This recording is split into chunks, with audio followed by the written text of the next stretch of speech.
Finalmente saiu a definição da taxa de juros americana e também aqui do Brasil. Hoje foi super quarta e é sobre isso que nós vamos falar nesse vídeo. Também quero trazer o polêmico tweet do Michael Burry, onde ele falou pra galera vender. Pessoal, a gente vai dar uma olhada também nesse contexto aí para ver o que a gente pode tirar desse tweet. Bora cair pra dentro? Já vai deixando o seu like, compartilha pra todo mundo aí nos grupos do WhatsApp e eu vou compartilhando a tela aqui com vocês. Banco Central, agora falando de Brasil, vai manter a Selic, que é a taxa básica de juros, inalterada pela quarta vez. Então a Selic mantém-se nessa belíssima quantia de 13,75% ao ano. Eu quero fazer até um vídeo aqui para vocês, ou para os membros, ainda não sei como é que a gente vai fazer, falando sobre as oportunidades aí nas taxas de juros, né, pessoal? As taxas de juros aqui no Brasil estão bem interessantes e elas também são cíclicas. Se você parar para pensar, há meses atrás a gente tinha uma Selic a 2%. Isso é um movimento de expansão de mercado. Agora, com essa Selic a 13,75%, a gente está vendo um movimento de contração para combater a inflação. Isso também acontece no Brasil. E começa a ficar interessante a quem sabe você pensar em travar essa taxa para longo prazo. Isso é muito interessante, né, pessoal? Então, temos oportunidades sempre nas crises, tanto para surfar a renda fixa, quanto também a renda variável. Muito bem, falando agora de Fed, que é o Banco Central americano, ficou definido uma elevação de 0,25%, é o que o mercado esperava. E aí, pessoal, agora a gente vai dar uma olhadinha nas falas do Powell, que é o presidente do Banco Central, para entender o que a gente pode esperar para as próximas reuniões, ok? Muito bem, vamos lá. Ainda assim, o Fed disse que a economia dos Estados Unidos está desfrutando de crescimento modesto e ganhos robustos de empregos, com as autoridades do banco ainda altamente atentos ao risco de inflação. Bom, você que acompanha o canal já entendeu a dinâmica, né? Eles estão fazendo agora esse aumento de juros, esse drenar da liquidez para combater a inflação. E olhar alguns indicadores complementares é interessante para você entender essa tendência. E o Fed faz isso. Por exemplo, o Fed vai olhar a questão da inflação, obviamente, ele vai olhar também a questão dos empregos, e aí ele vai juntando vários indicadores e vai vendo, né, se a inflação realmente vai de maneira consistente ir para a meta de 2% e permanecer quietinha lá, ou, né, se ele vai ter que manter a política dele, o posicionamento dele mais hawkish, mais duro, mais contracionista, para que realmente ele consiga matar esse bichinho da inflação. O Fed já deixou bem claro que ele não quer repetir o erro que o Fed cometeu na década de 70, onde você teve um período inflacionário, mas por ejaculação precoce do então presidente do Fed lá na década de 70, quando a inflação dava uma arrefecida, ele ia lá e voltava a estimular, a inflação voltava. Eles não querem ter essa inflação ioiô, eles não querem mais isso. Então, provavelmente, a gente ainda vai ver as taxas de juros mais elevadas, e o Fed está deixando isso muito claro, que a meta dele é matar essa inflação lá para os 2%, tá? O mercado está muito otimista, o mercado está buscando notícias positivas para justificar aquela ideia do pivô do Fed, aquele pivô do Fed que eu já falei que é uma falácia, né? Mas tudo bem. Vamos seguindo aqui. Então, o Comitê de Política Monetária antecipa que os aumentos contínuos na meta serão apropriados para atingir uma postura de política monetária que seja suficientemente restritiva para retornar a inflação para 2% ao longo do tempo. A decisão elevou a taxa básica de juros, overnight, para uma faixa entre 4,5% e 4,75% ao ano, um movimento amplamente antecipado pelos investidores e sinalizado pelas autoridades antes da reunião de política monetária de 2 dias desta semana. Mas, ao manter as promessas de mais incremento de juros por vir, o Banco Central americano recuou contra as expectativas dos investidores, e esse ponto é muito importante, seus capitalistas, porque, como eu falei, os investidores estão muito ejaculação precoce com essa ideia de que os estímulos vão voltar, mas também, como eu falei anteriormente, esses estímulos não podem voltar tão cedo quanto o mercado imagina, porque senão a inflação volta a incomodar. Essa que é a grande jogada, essa que é a grande dinâmica, e talvez essas altas de juros ou o juro elevado permaneça por mais meses do que o mercado imagina. Por exemplo, aqui no Brasil, pela quarta vez, os juros estão 13,75% ao ano. Então, perceba que é uma curva aqui no Brasil que se antecipou, onde o juro estava numa ascendência e agora ele está flat. E o juro flat também é um juro elevado. Então é isso que o mercado parece que está ignorando. O juro pode parar de subir, mas ele pode ficar elevado por um tempo suficiente para quebrar muitas empresas. Então, isso aqui que está acontecendo no Brasil pode acontecer lá nos Estados Unidos. Pode ser que fique 4, 5, 6 meses com o juro lá em 5%, por exemplo. Vamos lá. Vamos seguindo aqui. Tem bastante coisa para a gente falar.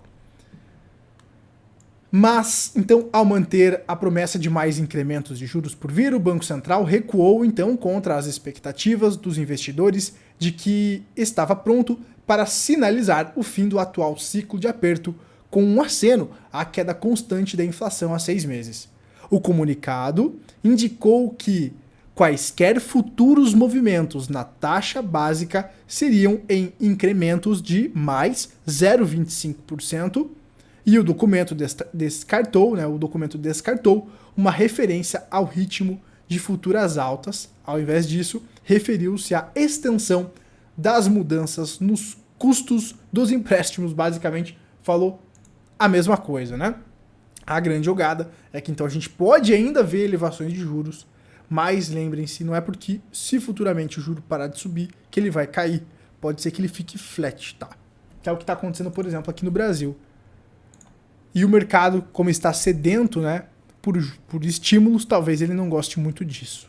Enquanto isso, a gente vai vendo a economia desacelerando, a gente já consegue ver, por exemplo, aqui agora isso refletindo nos empregos, a gente já está vendo isso refletindo no balanço das empresas. Se você não está acompanhando os vídeos aqui do canal, vou deixar alguns vídeos aqui na descrição para você maratonar, onde a gente falou e aprofundou essas questões.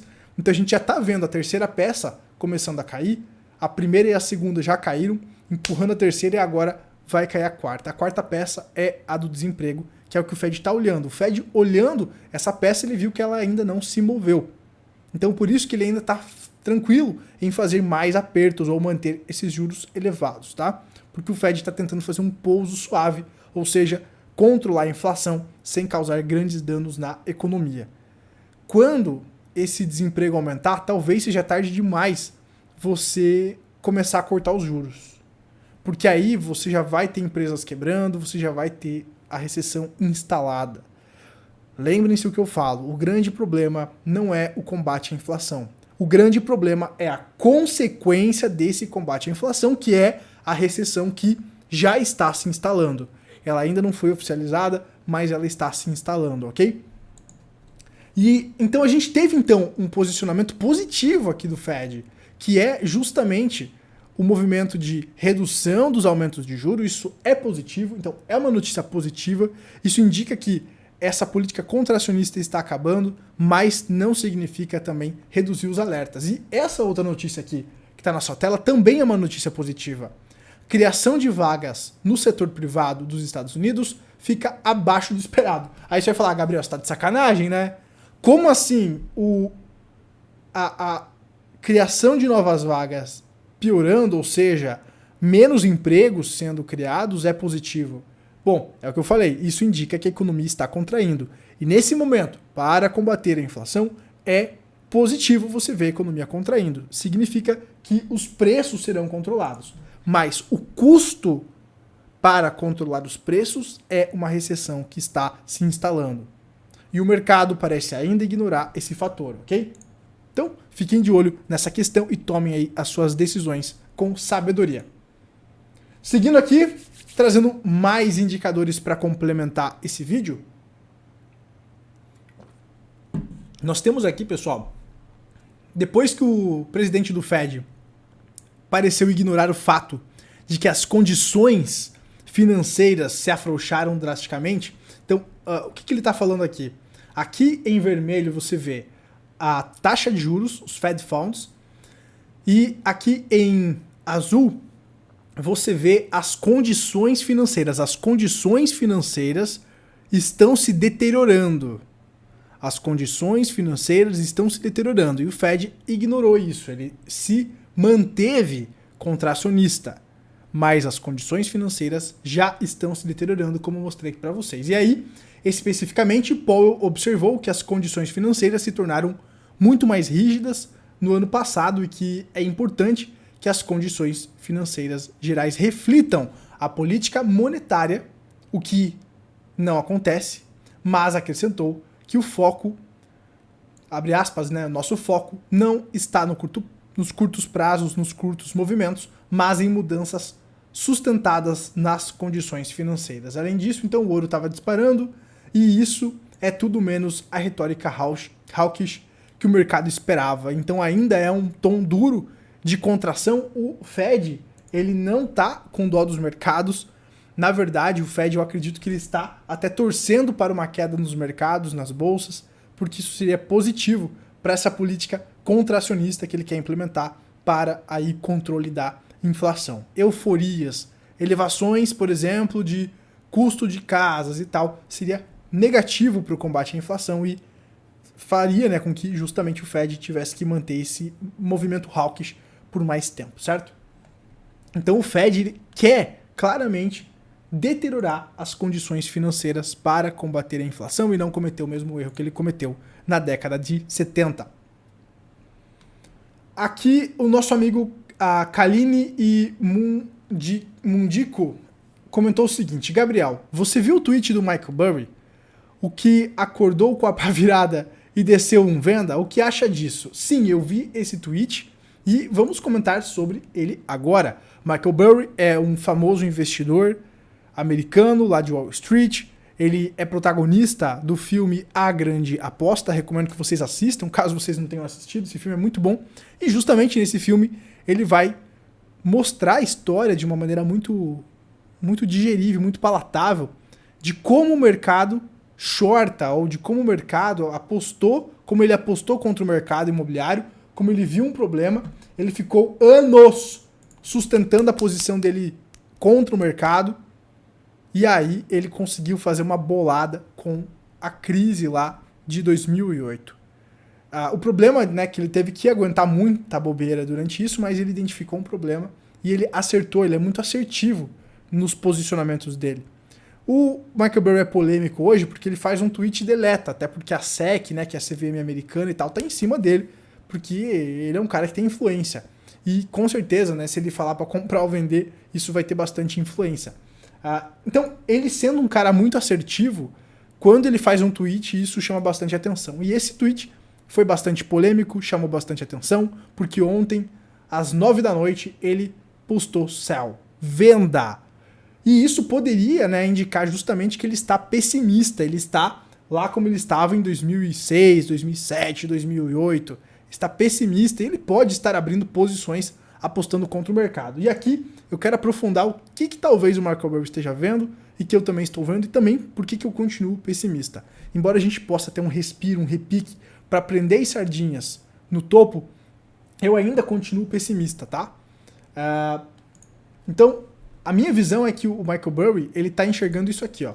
A gente pode, nessa euforia, ter aqui uma alta, quem sabe no S&P até os 4.300, a gente já comentou sobre isso, para depois começar a corrigir, fazendo aí quem sabe um topo duplo. No Bitcoin, isso poderia levar o Bitcoin até os 25, 26 mil dólares, se romper esse caixote, quem sabe levar o Bitcoin até os 28, muito parecido com esse desenho que eu postei há 10 dias atrás, tá? Onde a gente estaria, né, formando aqui, talvez agora a gente estivesse aí indo para onda 5, que poderia justamente, né, nessa onda 5 aí levar o preço do Bitcoin lá para os 30 mil dólares, mas é um movimento de respiro aqui para prender sardinhas nesse topo dessa onda 5 para depois corrigir a ABC e aí sim levar, quem sabe, o preço do Bitcoin lá para aquele caixote que eu comento com vocês, entre os 8 e 14 mil dólares, né? Então, ver um cara com a assertividade do Michael Burry falando sobre vender, né? Talvez ele esteja fazendo isso, pode indicar que sim, essa visão que eu estou tendo esteja assertiva. A gente vê bastante fragilidade no mercado e a gente pode estar vendo simplesmente o que aconteceu em 2001 e 2008, o movimento para prender sardinhas aqui no topo, e depois o mercado corrigir aí com o cisne negro. Isso também pode acontecer no Bitcoin. Então você pode surfar esses movimentos de curto prazo, mas entendendo também do risco que você está correndo. Para quem ficou até agora, pessoal, bom, primeiro deixa eu fazer um convite aqui.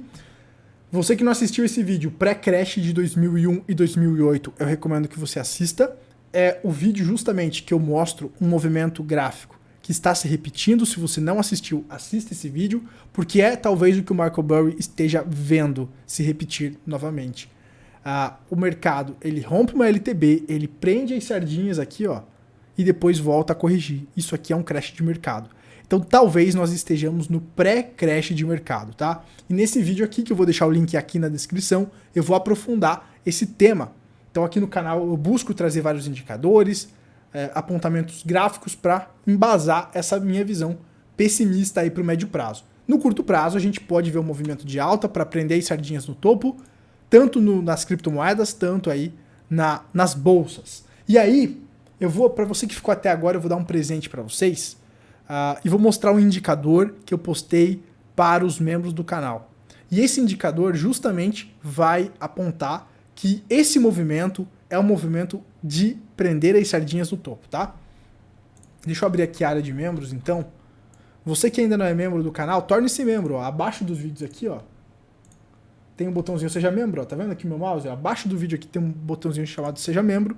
Os membros nível 2 vão ter acesso a esses indicadores que eu posto lá na área de membros e também as atualizações da minha carteira na prática.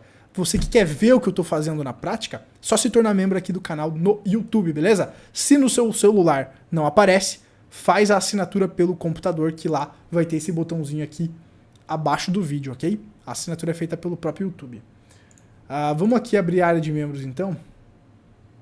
Olha lá. Então eu fiz esse post aqui na área de membros, aonde mostra o Smart Money e o Dump Money. O Smart Money, você percebe que aqui em azul, ele está nas mínimas, certo? E o Dump Money nas máximas. Geralmente, quando isso acontece, nós temos um topo no S&P. Então, o que me faz acreditar justamente que nós podemos fazer um movimento de alta para prender as sardinhas é justamente esses indicadores complementares que eu trago lá para os membros do canal.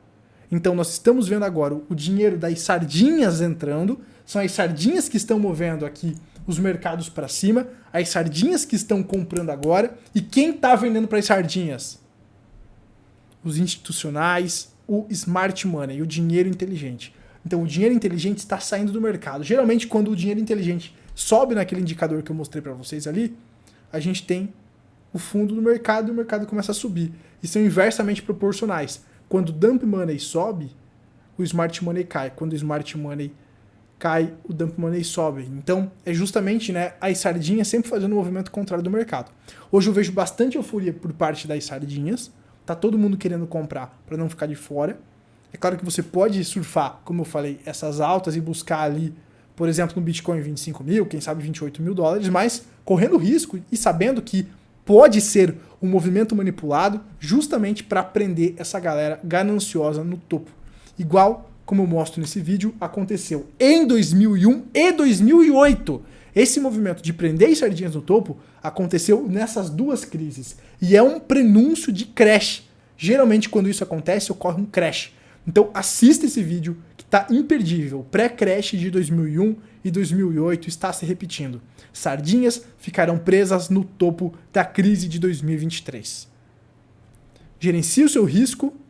Lá no meu curso, Clube dos Capitalistas, a gente ensina você a gerenciar o seu risco, montar uma carteira antifrágil. Uma carteira antifrágil não tá nem 100% dentro, nem 100% fora, mas o contexto ainda me aponta que a gente pode ter mais quedas, pessoal. E aí, se o que eu falei nesse vídeo, que eu vou deixar o link aqui na descrição, se repetir, a gente pode então ter uma alta em cima dessa LTB para depois corrigir. Que é muito parecido com o que está acontecendo aqui, ó. Esse trecho desse vídeo é o que aconteceu lá em 2001, na crise das .com, tá? Então o mercado rompe a LTB, faz que vai, mas não vai, e aí ocorre o crash, a última pernada de queda, que aqui vai ser o pânico. Aqui vai ser o pânico. E o que nós estamos fazendo agora aqui no S&P? Nós estamos na fase de romper em cima da LTB, a gente pode vir buscar patamares acima aqui, para depois rolar o crash. esse é um movimento, talvez, não posso afirmar nada porque eu não tenho bola de cristal, esse pode ser um movimento de saideira das instituições do smart money, vendendo para as sardinhas para prender eles no topo, né? Então, reflitam aí sobre isso e se você quiser ver mais vídeos, eu vou deixar mais vídeos aqui na descrição para você continuar maratonando. A gente se vê na próxima, seu capitalista malvadão. Se você gostou, deixa um like aqui embaixo, compartilha para todo mundo aí nos grupos do WhatsApp e se você quiser se tornar membro do canal, tem um botãozinho aqui embaixo, assim você vai ter acesso a conteúdos exclusivos. A gente se vê na próxima, um forte abraço, tchau, tchau.